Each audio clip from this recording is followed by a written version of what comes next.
Όσο κυνηγάς, χάνεις. Το κυνηγητό δεν είναι αγάπη.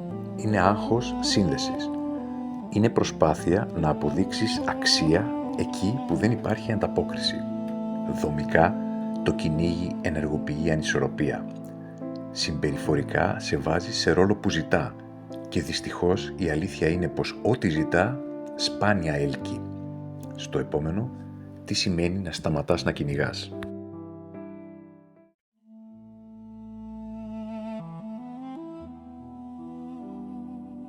Το να σταματάς να κυνηγάς δεν είναι παραίτηση. Είναι αλλαγή στάσης. Όταν σταματάς να πιέζεις, αρχίζεις να φαίνεσαι. Δομικά, ρυθμίζεις το νευρικό σύστημα. Συμπεριφορικά, εκπέμπεις σταθερότητα. Και η σταθερότητα είναι πιο ελκυστική από την προσπάθεια. Στο επόμενο, πώς αλλάζει η δυναμική.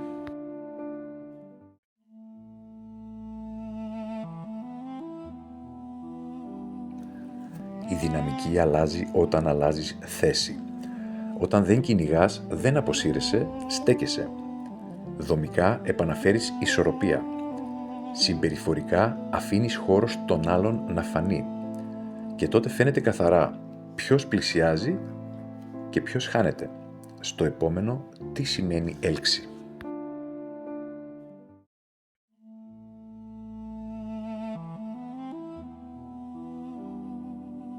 Η έλξη δεν δημιουργείται με κόπο, δημιουργείται με παρουσία, με καθαρά όρια, με συνέπεια χωρίς πίεση.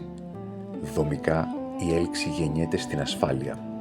Συμπεριφορικά, φαίνεται στην επιλογή. Όποιος θέλει, έρχεται χωρίς να τον τραβήξεις. Στο επόμενο, το συμπέρασμα.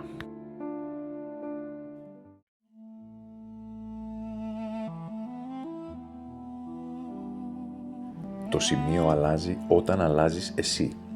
Όταν σταματάς να κυνηγάς, σταματάς να εξαντλείσαι.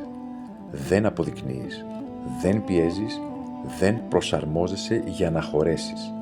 Και τότε η έλξη δεν είναι στρατηγική, είναι φυσικό αποτέλεσμα. Αυτή ήταν η 4η ενότητα. Όχι για να βγάλουμε συμπεράσματα, αλλά για να καταλάβουμε ότι πολλά από όσα ζούμε στις σχέσεις δεν είναι τυχαία. Είναι μοτίβα, τρόποι άμυνας, τρόποι επιβίωσης.